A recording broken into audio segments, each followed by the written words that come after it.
The most popular neurochemical of all time is dopamine.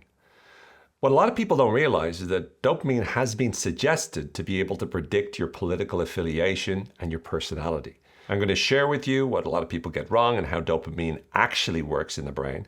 And then we're going to finish off with a number of different strategies that you can use to be able to both boost your levels of dopamine, but also to moderate the levels of dopamine as well. This is going to have huge implications on how motivated you are, how focused you are, how effective you are at learning and remembering information. This is going to be an epic session today, an epic episode today.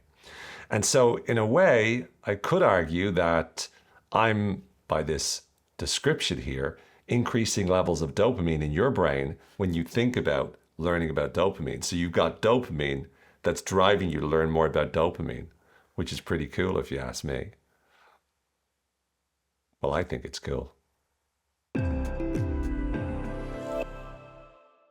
Welcome to another episode of the Change Your Minds podcast. I'm Owen Fitzpatrick, and I am full of dopamine. And you know why I'm full of it? Because that's what I'm going to be speaking about today. We're going to be looking at it as what it really does, how it really works. And we're going to walk you through over the course of the next few minutes. First of all, I'll talk to you about the history of dopamine, when it was discovered, some of the greatest research done in the area. We'll be looking at how dopamine works. We'll talk about how it's related to learning, how it's related to belief change, and we'll finish, as we always do, with a set of strategies that you can use to increase levels of dopamine, but also to moderate it. Because sometimes if you got too much of dopamine, then you are too enthusiastic, too motivated, and also it's like linked to things like schizophrenia and addiction and all sorts of others. But there are downsides to having too much. So we're going to look at motivating yourself, but we're also going to look at regulating your levels of dopamine as well. So all of that is in store today.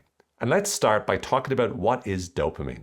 So dopamine is a neuromodulator and a neurotransmitter that drives our desires and motivations. It's the chemical of anticipation of reward, and it helps us to plan for future rewards as well.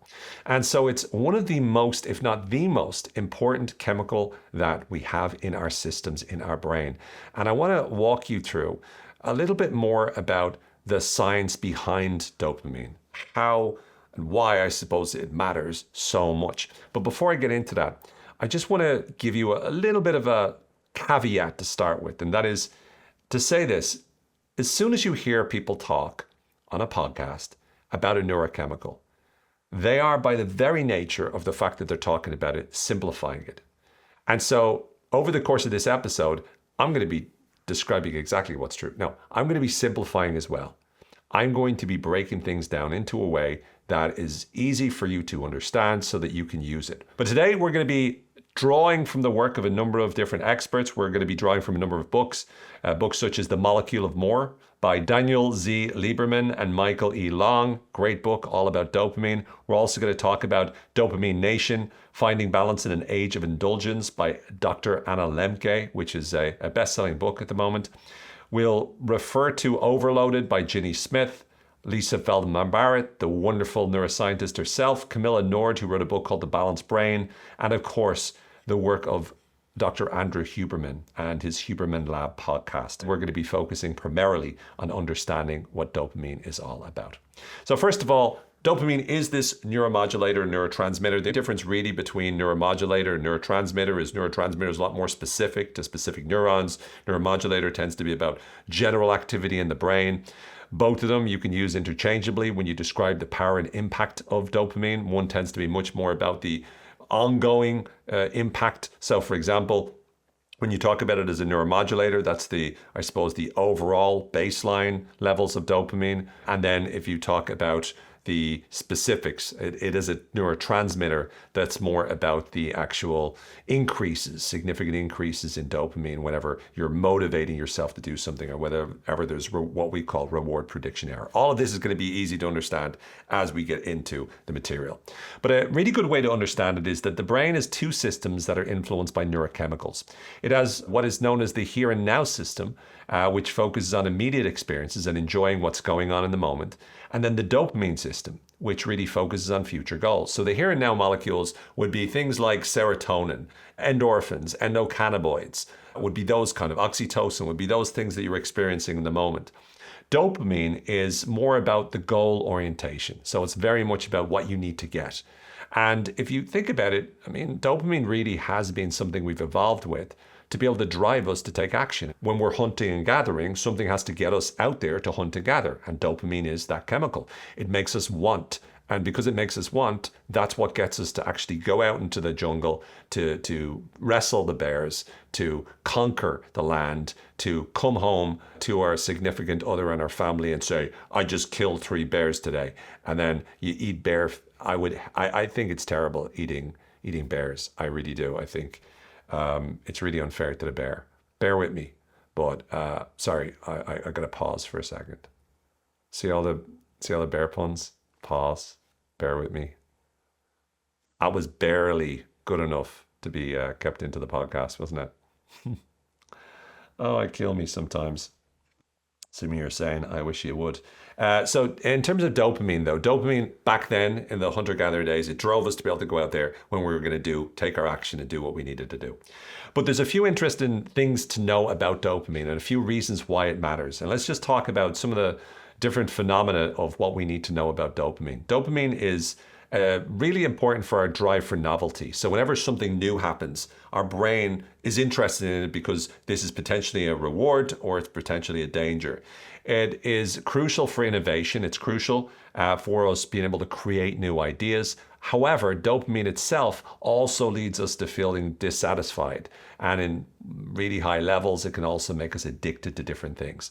Dopamine is connected to goal-oriented behavior. So it drops whenever we succeed. So it pushes us all the way towards achieving it. And once we've caught the lion or once we've caught the tiger or whoever it is that we're hunting, I'd be useless if we were evolving right now. Like if I was evolving, I wouldn't even know. I'm talking about wrestling bears and chasing lions and tigers. I'm pretty sure I'd be beaten by the bear, and I'm pretty sure that the lions and tigers would be the ones chasing me. So whatever it is, whatever foods that we would have eaten back there, that's what dopamine would be driving me to do. Dopamine in the modern age drives consumerism. It gets us to anticipate new products, rewards, experiences. So whenever you find yourself buying anything, that's dopamine. Whenever you find yourself wanting something, that's dopamine. It helps us adapt to new challenges. In love, you know that part, the beginning of a relationship where you fall madly in love and you like can't wait to see the person and you're like craving them and you're like, oh my goodness, I hope they call me, and you're like looking at your phone and waiting and you're going, do you think they're going to call me? That desire that you have, that's dopamine at a height. Now, there's a bunch of other stuff going on, which literally makes you crazy, like actually clinically insane whenever you're falling in love. But dopamine is a big piece to the puzzle there. It's also, as I mentioned, to do with addiction. It's been connected to creativity as well as madness in really high levels. A lot of people don't realize is that people who tend to have high amounts of dopamine tend to be more likely to be progressive. Now, I know what you're going to say. Some of you who are not progressive, some of you who are more conservative might turn around and go, well, I got lots of dopamine too. And you probably do. And people who are progressive might say, no, I don't have much dopamine. I'm pretty happy and content. Fine, you're an outlier, okay? I don't want to get into it. I'm just reading the research, all right? But it's also been associated with personality traits like extroversion, impulsivity, and openness to new experiences, which kind of makes sense. So if you find yourself as someone who's extroverted, I don't know why I did extroverted like that, but actually I do know, because a lot of extroverts are quite loud and quite powerful, impulsive, and open to new experiences, then dopamine is more likely to be a chemical that you've plenty of. Your baseline, in other words, is quite high. We'll talk about baselines in a bit. Social media addiction is also something that a lot of people find themselves experiencing, and that's really as a result of dopamine.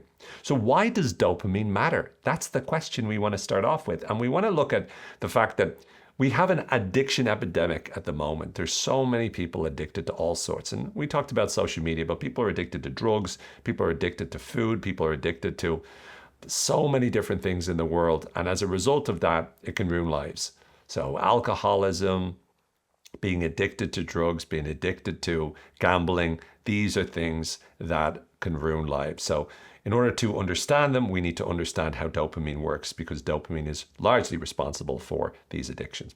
There's also huge cultural influence. There's a lot of glorification of more. And whenever you go on social media, it's like everyone is living the life that you want. And oh, look at living my best life, hashtag blessed, living my best life. Look at me on this beach. Look at me with this six pack. Look at me with this perfect life. Look at me eating this banoffee and I'm like thin and I don't even have any weight, you know? Like it's just so frustrating. But it makes us want it, right? Because we see it and we go, oh, and that's dopamine driving our systems. Technology is obviously affecting our dopamine levels quite significantly. They're designed, social media, they're gamified, they're designed to be able to maximize dopamine release, making them highly addictive. So our technology companies out there know how to manipulate us, and they do so leveraging their knowledge about dopamine. So we need to understand that in order to be able to take control back. Dopamine is crucial for habit formation as well. When you want to change habits, you need to understand how dopamine works. When you're trying to deal with craving, you need to understand how dopamine works, how the triggers work, how the craving itself works, why we crave, and we'll answer all of these questions in a little bit. It is also related to the sleep-wake cycle. It's related to the way in which we learn. Dopamine determines how much we learn. So again, it's crucial from that perspective. And it's also imperative to understand it from a creative thinking perspective. When we're creatively thinking, when we're able to solve problems effectively, a large reason is as a result of this chemical. So this chemical is responsible for so much. So it's absolutely necessary that we learn everything we can about it. And let's start by understanding a little bit about the history of how dopamine was discovered. So it was first synthesized around about 1910 or so by George Barger and James Ewens. But it was not necessarily understood at the time exactly what it was for, right? So they were able to find it, but they weren't necessarily clear about everything that it was responsible for. In 1950s, Arvid Carlsson saw that dopamine was actually a precursor to norepinephrine. So norepinephrine was created from dopamine, and it also acted by itself as a neurotransmitter. In 1960s, they found a relationship between dopamine and Parkinson's disease. In other words, there was a significant decrease in activity of dopamine. So they related, since Parkinson's is often about your muscles activity and your movement, they found that low levels of dopamine have an impact upon the movement. They developed L-Dopa, which was a drug that allowed them to help you to increase the levels of dopamine, I believe. And they were able to discover the main dopamine pathways at the time. In the 1970s, dopamine was found to be related to the brain's reward system and connected to addiction. And let me just walk you through a couple of very famous sort of studies in the area, famous research papers in the area. There was a study by Kent Berridge and Terry Robinson, and they looked at the role of dopamine in pleasure, and they looked at the difference between wanting and liking. Now, this was a fascinating experiment where they did it basically on rats, and they had, because rats have dopamine as well, right? And so they took some rats and moderated the dopamine levels of the rats to the point where they were able to test two different rats, one that was able to generate dopamine and the other that wasn't. And what they wanted to know was, what would happen if they were providing both of them with a reward? So we understand in terms of dopamine that what happens is that whenever you get rewarded, there's a massive burst of dopamine. However, whenever you know that reward is coming, then the dopamine starts then. So if I know that by 1 o'clock I'm going to get a surprise, I'm going to get a present, then before 1 o'clock, my dopamine already starts to rise. So it doesn't just rise at 1 o'clock. The first time it might, but then once I learn, oh, this is 1 o'clock, from there on in, when I'm approaching 1, my dopamine levels rise more and more and more. So they took the rats, they provided this sort of sweet, sugary solution the rats liked, and they measured the amount that the rat liked it by their facial expression. And they found that the rat makes the same facial expression, which is like, I don't know, it's probably, I'm trying to do a rat looking happy, but I think it's something like this. I'm just doing that. I'm imagining rats are doing this. Let's just say that they're doing this. I wasn't there when they did the experiment, but let's imagine it was like this. So they make that facial expression, which shows that they like the sugary solution. I know you're probably saying to yourself, oh, that looks like you're constipated. That doesn't look like you're enjoying the sugary solution. But I'm not a rat. So there you go. Maybe rats like to be constipated. I don't know where let's stop talking about rats and constipation for a bit. So anyway, they had this facial expression whereby they were looking like they were happy. But they also were checking to see if the rat was to press a trigger and get this sugary solution, and they were to feel really good, would they then be motivated to be able to press the button again to get more of it? And what they found is that when both rats were able to know that by pressing the lever that they would get the sugary solution, the ones that had the dopamine in their system, they were still able to generate dopamine. Those rats were motivated and not only liked the sugary solution, but also were able to press the buzzer. The other rats, they were able to enjoy the sugary solution, but they weren't motivated to press the button. So they did not press the lever to get more sugary solution. And so that showed us that there's a difference between liking and wanting. And it's important to notice that distinction, because so often we think to ourselves, well, if I like it, then I'm more likely to pursue it. But you can still like something and not necessarily pursue it. And sometimes you can pursue something that you don't necessarily like. And so what's important for us to understand is that experiment wasn't just about torturing the poor rats, because I just feel sorry for the rats. Imagine a rat that is no longer able to generate dopamine anymore. But it's a very useful insight that we've learned from that particular experiment. Benjamin and Greenwood and al. In 2003 also showed that physical exercise increases not just dopamine, but also what are known as BDNF levels. This is brain-derived neurotrophic factor. So exercise is good for generating dopamine and also increasing what we call neuroplasticity. This BDNF is a large part of how our brain becomes more neuroplastic, how we're able to learn more, how we're able to grow more connections and that kind of thing. So physical exercise is shown to be a very powerful way to generate more dopamine. And dopamine in motivational control, reward avertive and alerting by Wolfram Schultz is a very famous paper in 2016 where it revealed that dopamine neurons signal reward prediction errors, adapting expectations based on outcomes. So it really connected the power of dopamine in terms of learning, again, something we're going to work with as we go through this. But let's pull back the curtain and let's answer the question, how does dopamine work? And there's two types of dopamine that I want to sort of discuss with you first. First of all, we have what we call tonic dopamine and phasic dopamine. And tonic dopamine is like the base level of dopamine. So in other words, it's not just that you create dopamine or you don't have any. Our brains are constantly releasing dopamine. As you listen to me right now, your brain has a level of dopamine that it's constantly releasing right the way through. So you're constantly triggering the release of dopamine. And what happens is that your baseline is the average amount of dopamine, the normal amount of dopamine that you're experiencing on an everyday basis. This is known as the tonic level of dopamine or the base level of dopamine. This affects your overall level of motivation, your overall mood for the time, your overall level of energy. That's your baseline, that's your tonic. The other one is phasic dopamine release. And this is whenever you get like a burst of dopamine, a sudden increase. And this can happen with unexpected rewards. This can happen with something that's really challenging. This can happen with something that's really exciting. This can happen with a huge goal. This is reinforcing behaviors that leads to those rewards. So phasic is where a lot of the learning happens. Phasic is when we're like really driven by something. Phasic is like when we're surprised. Phasic is when we're like rewarded. However, the tonic stuff, the baseline is our general levels of overall motivation in that sense. Anticipation and rewards, the important thing to realize is that dopamine is more about the anticipation of rewards than the rewards itself. Once again, when they first gave rewards to people, they got a burst of dopamine. But again, that was something they weren't expecting. From there on in, whenever they were expecting the rewards, as soon as they saw that they were going to get the rewards, that's when the dopamine started to rise. So they get a boost of dopamine before they actually get the rewards, because it's again related to the anticipation of the reward as opposed to the reward itself.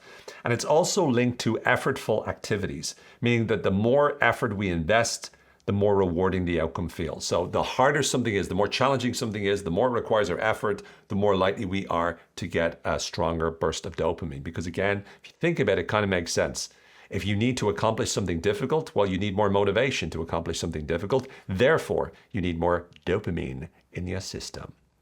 Now we have one of the most interesting things about the way in which dopamine works. And it's what we call, or what I'm going to call for the sake of this, the pain-pleasure paradox or the pain-pleasure effect. And so think of it like this. When we desire something, we've got lots of dopamine going on. So I'm walking past a bakery and I look in the window and I see this banoffee. And it looks gorgeous, right? It's one like the one I get in Greece. It's like nuts in it, and it's just this beautiful banoffee. Banoffee is this beautiful dessert, and I'm looking by it and I'm seeing it, and my brain releases a massive burst of dopamine. So I said, look, dopamine wants me to have it. I'm going to have it. So I go in and I take it and I start eating my banoffee, and I'm like loving it, loving it, loving it, loving it. After I've had it, my brain then will compensate to this burst, this phasic burst of dopamine. My brain, which is always trying to maintain homeostasis, always trying to maintain balance, the brain compensates to try and balance this by elevating pain in the form of craving. So what it does is once I've got the enjoyment, as my brain full of dopamine and then I enjoy it, of course my dopamine levels will go further down. But now there's a little bit more pain. And this pain is really in the form of craving, which means now I'm kind of craving a banoffee the next time. So my brain now thinks of banoffee and goes, oh, I want it. Not only do I want it, but if I don't have it, I'll feel bad. So it's almost like if I'm like starting at a 0, I'm okay. Then I see a dopamine and I'm like, oh my goodness, that would make me a 5. I might go to 5. But then when I go back to my baseline's no longer 0. Now my baseline's -1. In other words, in order for me to be okay, I need a little bit of banoffee. So the craving is what now we're experiencing. And so the next time I walk past the store, the bakery, I look in, I see the banoffee. Part of me wants it because I desire it, but part of me also wants it because I crave it. Because if I don't have it, I feel bad. So now as I continue to walk on, my brain makes me feel bad if I don't actually go in and eat the banoffee. That's the craving. So your brain causes you to feel pain when you don't have it, once you've experienced the pleasure of it. So we desire and crave it. One is for pleasure, the other is for pain.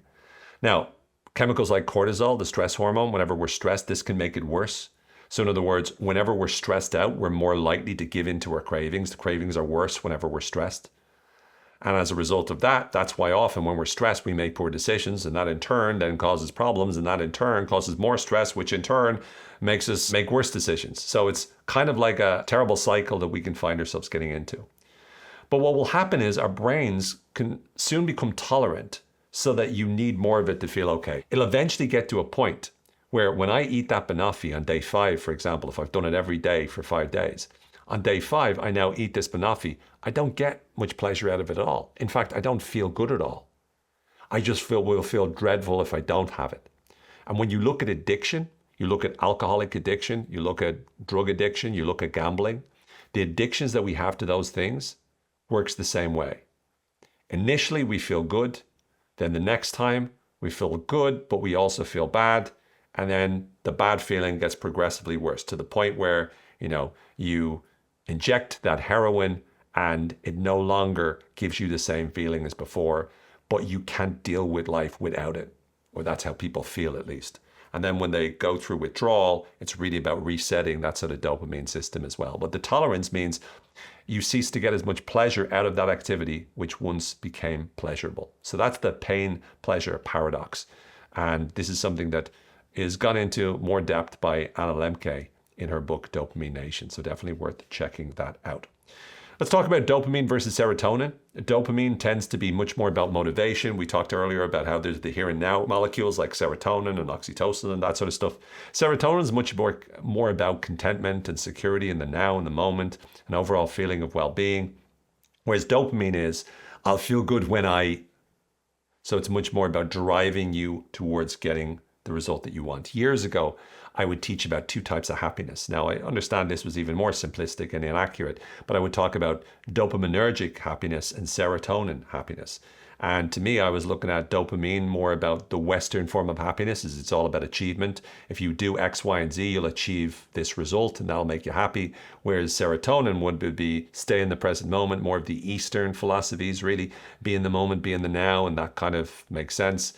Now, that's ridiculously simplistic, but there's a little bit of it actually makes sense, because when you think about it, dopamine and serotonin can sometimes be at the opposite end of the spectrum. In other words, sometimes dopamine can reduce the amount of serotonin. You're in a relationship for the very beginning, massive bursts of dopamine. But there's an awful lot of ups and downs. You're up and down like a yo-yo, and you crave the person, so you're in pain. And so all of that volatility in your emotional state with all that dopamine up and down, well, you can't have a feeling of stability and safety and security and contentment whenever you're up and down like a yo-yo? How can you possibly be content when you're staring at your phone constantly, wondering, wishing, wanting the person to call you? If you're constantly needing it, then of course you're not going to be. So when there's high levels of dopamine, oftentimes that can mean that the serotonin levels are going to be reduced, and vice versa. When you're very, very content, you're not wanting too much, so you're not as motivated. And once again, we're looking for a balance between the two if we can do that. Now, sometimes dopamine levels and serotonin levels can actually affect each other positively, but what's really important to understand is that none of them works in a vacuum. They relate to each other. Even dopamine and oxytocin relate to each other. They interact in a case of social rewards. Because when you want to be around a person, the oxytocin is the pleasure you get and the bonding you get and the connection you get from being around them. But the dopamine is what triggers the release of it. So physical, positive social interactions with people can trigger the release of both because you want to spend more time with them and you're enjoying the time that you spend with them as well. One other thing is one of my favorite neuroscientists, Lisa Feldman Barrett, she doesn't really go into like the neurochemicals the same way everyone else does, but she does talk about her metaphor of the body budget. So your brain basically runs a body budget where it regulates your nervous system and it regulates your body and gives your body the chemicals and the hormones and the transmitters that it needs, and it gives it the water and regulates your blood and all that sort of stuff. And so one of the things that Lisa Feldman Barrett talked about, and I heard her say this in an interview, is she talked about dopamine and serotonin. She said, so when we feel bad, that's generally speaking a deficit in the body budget. In other words, overall, we have a deficit in the body budget. We don't have the metabolic energy that we need in order for us to feel good. Whenever we feel good, that's an excess of energy, an excess of metabolic energy in our body budget. So we've got a surplus if we are feeling good, and that's like our body budget is killing it. We got lots of extra energy. Or we've got a deficit. And this could be physically, but also emotionally. But what she says is that dopamine is like you spend it in the now. So you use or spend your dopamine now to be able to get you to take the actions that you need to get some reward. So the good feeling that you have drives movement and drives action that you need to take. But also serotonin is more about long-term budgeting. So it's much more about regulating your own system, whereas dopamine is about spending it now. So one is about investment, one is spending. Both are necessary because when you're spending in the now, you're actually investing in the external world, trying to get yourself to get the kind of resources that you need in order to survive. But both dopamine and serotonin are interesting in the way in which they work together. Let's also talk about what we call the control versus the desire pathway. Now, there's two kind of primary pathways that dopamine uses in the brain. The first is what we call the desire pathway. This is also known as the mesolimbic pathway. And this is primarily associated with the pursuit of rewards. So whenever you want something, you're going after it. The elevation of dopamine, this goes down the mesolimbic pathway.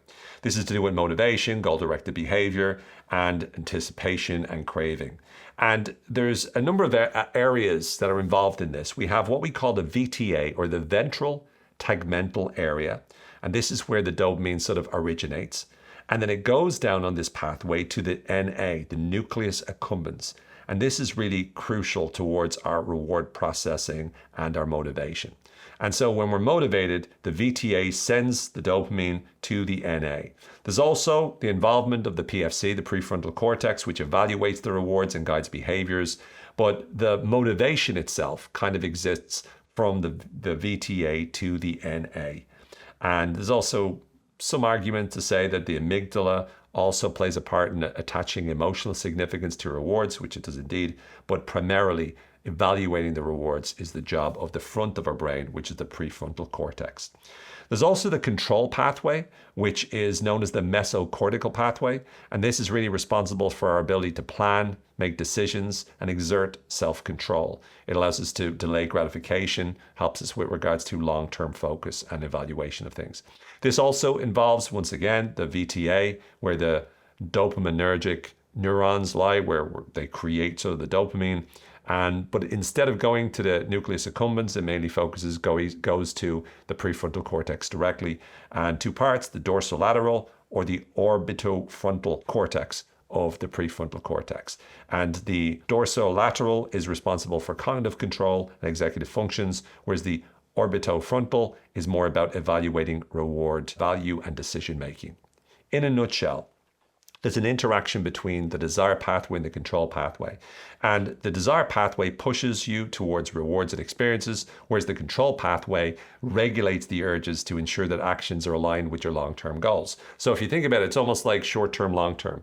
It's the cheesecake versus the six-pack. It's like, I want this, but I really ultimately want that. And it's that constant battle that happens inside of us.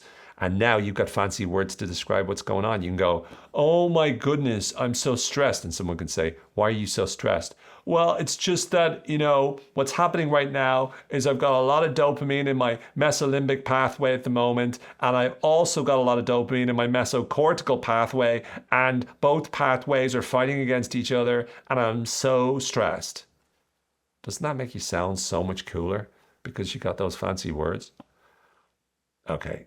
No, it doesn't. It makes you sound like a total nerd. And if someone's to punch you in the face, you probably deserve it. Just saying. You also have to balance exploration versus exploitation. So on the one hand, dopamine has to help you to balance the need for exploring new possibilities, so seeking new rewards, but also maximizing existing rewards, exploiting those rewards, those resources as well. Now, there are some challenges with regards to dopamine. We've talked about the pleasure-pain paradox, or the pain-pleasure paradox that exists, the tolerance and dependence. And this is something we need to recognize is a struggle. Whenever we're generating dopamine, we have to be able to figure out that it's not just about boosting levels of dopamine. Everywhere you go, people are going, I can help you increase levels of dopamine. All you got to do is do this, get into this cold bath, do this, torture yourself like this, do this, and you will have lots of dopamine. Yeah, well, you might, but you don't want to be just full of dopamine all the time. You need to balance, right? It's like the Force. If you want something too much, it's a bad thing because it means that Emperor Palpatine now can control you because you want Padme to survive.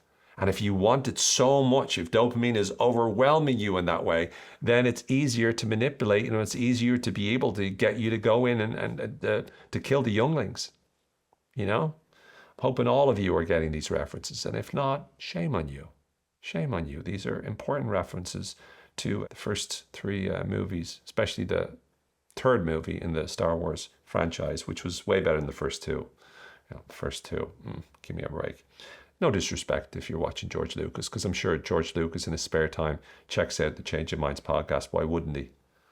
Anyway, neuroadaptation is when the brain adapts to repeated dopamine stimulation by downregulating dopamine receptors. What does this mean?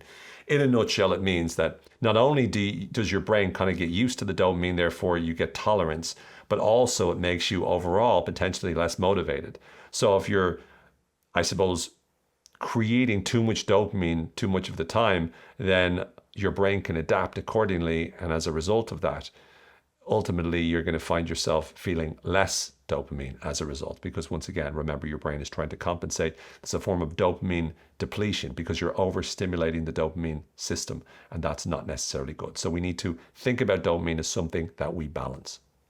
Now let's pivot and move over towards learning a dopamine, because this is fascinating. I talked about William Schultz in his wonderful study that looked at how we actually learn and the impact of dopamine in our learning. But dopamine really plays a huge part in enhancing learning and memory. And let me explain how.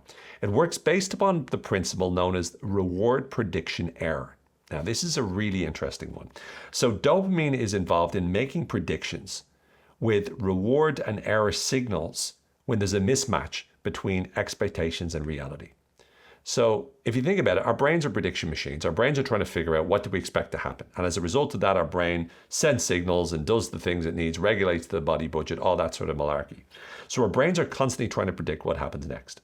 Whenever what happens is different to what we expect, that's a learning moment. So in other words, you expect A to happen, but B happens. Your brain has to have a way to let you know, oh, I got that wrong. I need to remember that the next time. So every single time, your expectations are different to what actually happens. So your reality is different to your expectations. Your brain creates this reward prediction error, right? So I didn't get the same reward as I expected. So if you get a better reward than you expected, that's sort of a positive difference, right? So that's a positive prediction error. But if you get a worse reward or you don't get any reward than you were expecting, that's a negative prediction error.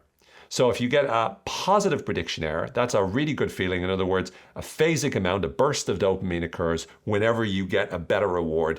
And that makes you remember that, and it makes you learn it, and you're much more likely to remember it moving forward. Why? Because your brain is telling you, you need to pay attention to this. But also, your brain might experience the reality, which is different than expectation, and it's not as good as what you were expecting. Therefore, your brain will give you a quick burst of dopamine to let you know this is not what I was expecting. And very, very quickly, what you find is that your brain is firing less dopamine whenever it thinks about that in the future. In other words, your brain will respond to the positive or the negative, and the next time you experience it, it'll already be lower or higher in terms of its firing rate, depending on whether it was a positive or negative surprise. So we learn lessons from the gap between what we expect to happen and what actually happens. And that what actually happens could be a positive thing or it could be a negative thing. But the brain makes these predictions, and the predictions help us guide behavior. So whenever we're wrong, our brain needs to let us know. And dopamine neurons, in particular in this VTA place that we talked about, and the NA, are involved in making these predictions. The signaling happens when dopamine neurons fire in response to these errors, and this is allowing us to be able to remember that moving forward. So the brain, as a result of that, because it's learned, it then adjusts its expectations and improves future predictions, which is really, really great. Motivation is also involved because, once again, we're motivated when there's high levels of dopamine in our system, whenever we have goal-directed learning. So we're trying to learn about something and we associate that particular goal with particular actions. It's also related, as we talked about before, in terms of building habits and accessing new information. So our brain constantly is trying to help us to be able to make better predictions. And so what it does is it fires up a lot of dopamine so that we seek out more information, and then it helps us remember that information by allowing us to be able to connect it with how it will help us achieve goals in the future. So if you've ever noticed yourself really good at remembering stuff that you know you'll use in the future, whereas a lot of other stuff that you can't really figure out, like a lot of times in school, you might have done a subject and you're thinking to yourself, what am I doing this for? And it's far harder for you to remember that info than it is something that you know, oh, I'm going to be able to use this moving forward. So if you're teaching, a great way to be able to enhance your students' memory is to be able to help make sure that they can see contextually how they can use the information that they're going to get from you in that case. Something else that's interesting is what we know as long-term potentiation, or LTP. This is how effectively you're able to build new synaptic connections in the brain. In other words, how you're more effectively able to create more neural connections. This is also something that are enhanced and improved as a result of dopamine, and this improves our memory as well. So dopamine is inherent in our ability and capacity to learn, to remember, and to be able to build new connections, to increase our neuroplasticity, our ability for us to be able to learn new things on a constant basis. So very, very interesting as well.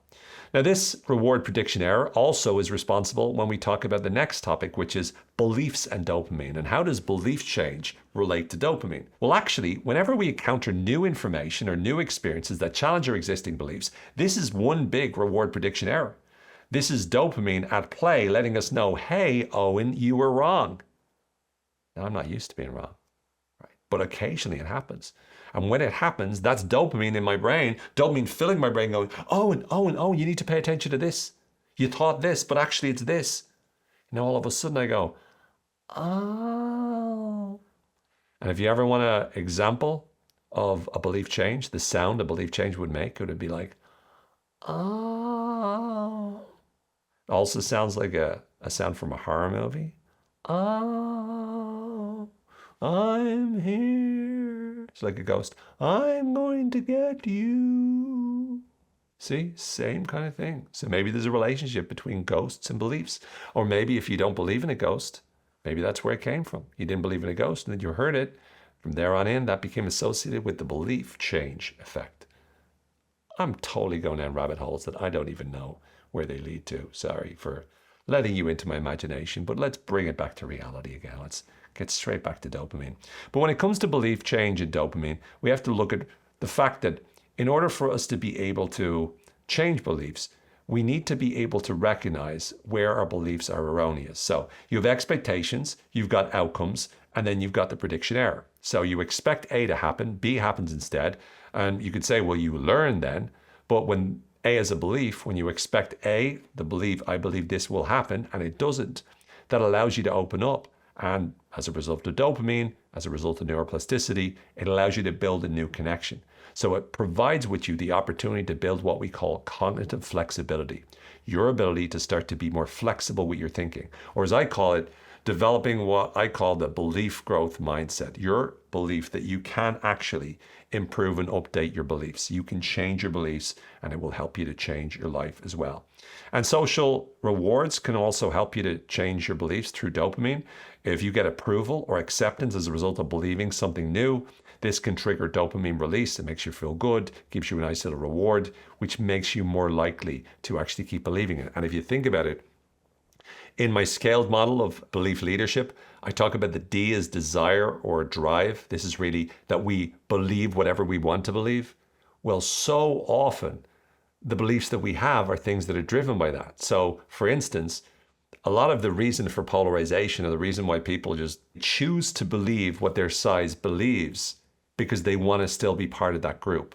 So dopamine is triggered because we get a reward for choosing this new belief. So it's not just the reward prediction error, it's also that sometimes we can learn the lesson that this belief is better than the belief I had before because this belief allows me to be part of this group, which is fascinating if you ask me. And there's also surprise, because when surprise occurs, that generates or triggers neuroplasticity, right? There's a plasticity in the synapses, the connection between neurons. And what happens is that these connections are strengthened or weakened by experience. Once again, if our experience surprises us, that's a huge reward prediction error. And that not only helps us learn, it not only can change our beliefs, it also grabs our attention. Because very quickly, the dopamine neurons change their rate of firing massively and create this phasic, huge lift in dopamine or drop in dopamine as a result of the experience, which then immediately gets our attention. So this can update our beliefs, and sometimes surprise is a great way of changing beliefs. We get something that surprises so much, changes our beliefs. Whenever we experience this sort of wow moment, that's a massive burst of dopamine that gets our attention and gets us to pay attention to whatever is going on in that moment. And as a result, we learn. And so it's really important for us to understand that belief change, surprise, learning, all is connected to this incredible ability that dopamine has to help us to identify this reward signal error that's going on. So let's move into finally how to boost dopamine and how to moderate levels of dopamine and what are the kinds of things we can do to enhance the levels of dopamine in our brains. Well, first of all, some factors to do with goal setting and whatnot that help us to be able to stimulate dopamine release is if you have a bigger reward, the more likely you are to increase levels of dopamine.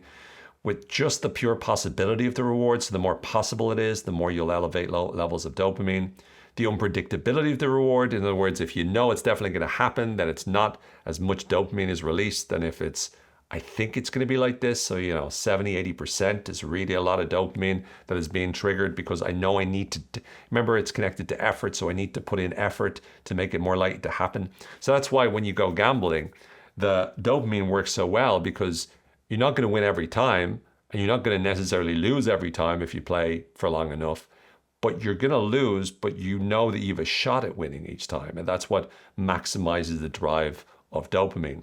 There's also novelty, which increases levels of dopamine. There's progress. Whenever you notice yourself making progress and you have milestones that you're completing, that increases your levels of dopamine. And finally, whenever something's challenging, your levels of dopamine are increased as well.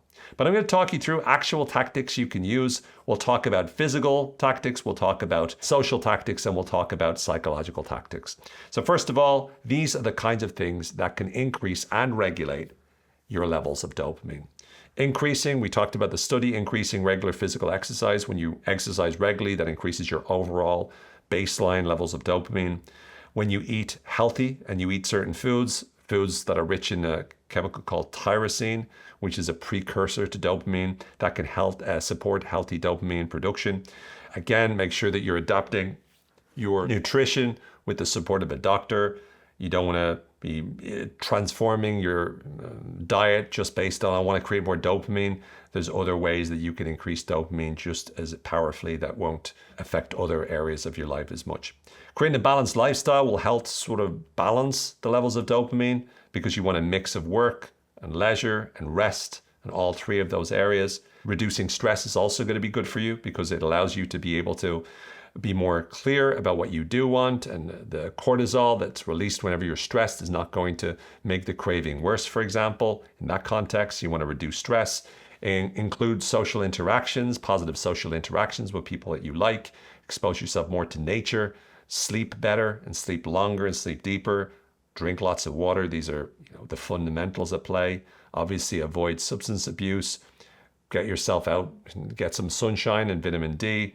And cold exposure therapy. If you do like cold showers or ice baths, that can generate a massive burst of dopamine that can stay with you. And again, do it with regards to doctor's orders and whatnot, because cold exposure can be quite shocking to the system.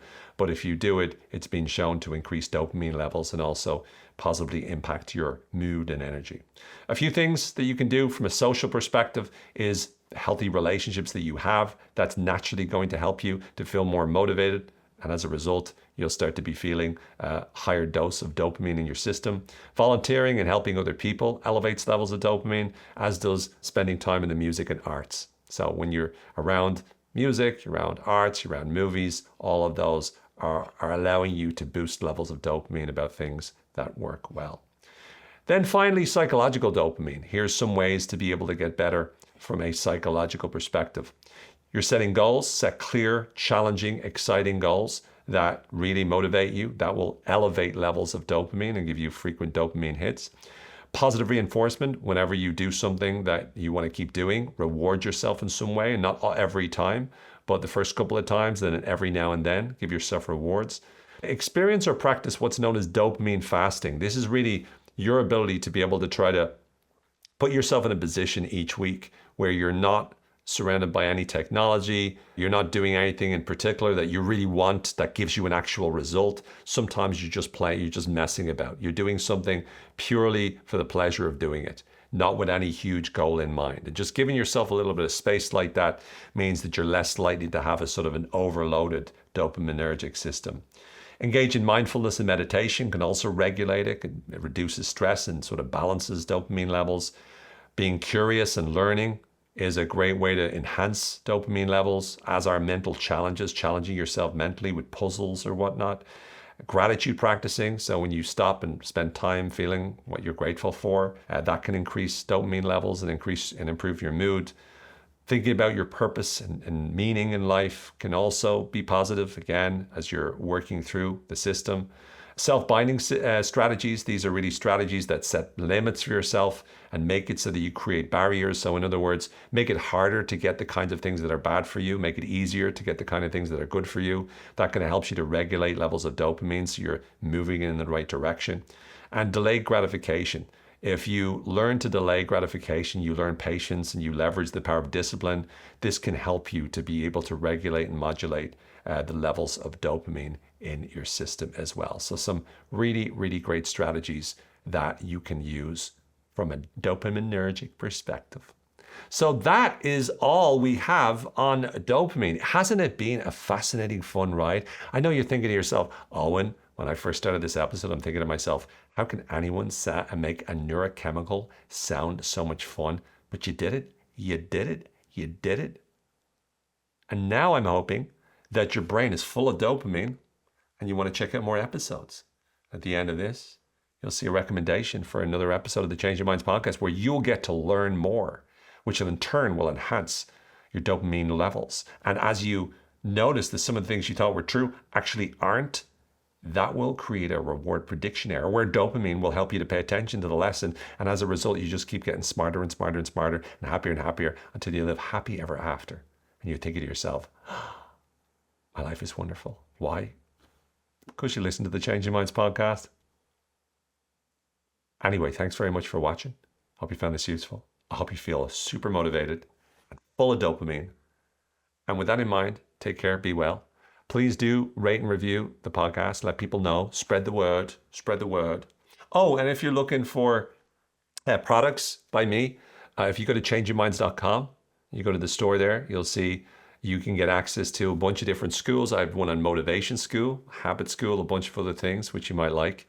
So I'm plugging the schools. I also have a membership, monthly membership with 90 minutes with me every month, where I walk you through a different topic of personal development. And you also get access to all the past sessions as well, and all the past schools as well that I've taught. So instead of buying a school, you can get access to all of them simply by being a member.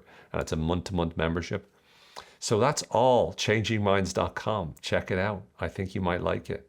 And it'd be great to have you there. So I also have taught leaders mentorship. So if you're a coach or trainer or speaker or anything like that, you're going to love that one. That's again available if you go to changeyourminds.com. But so much. So if you do fancy working with me a little bit more closely, where you get the opportunity to hear from me regularly in terms of actual training, then check out changeyourminds.com. That's the sponsor of the day. But for now, take care. May the force, as always, be with you. And thank you very much for tuning in. Peace out.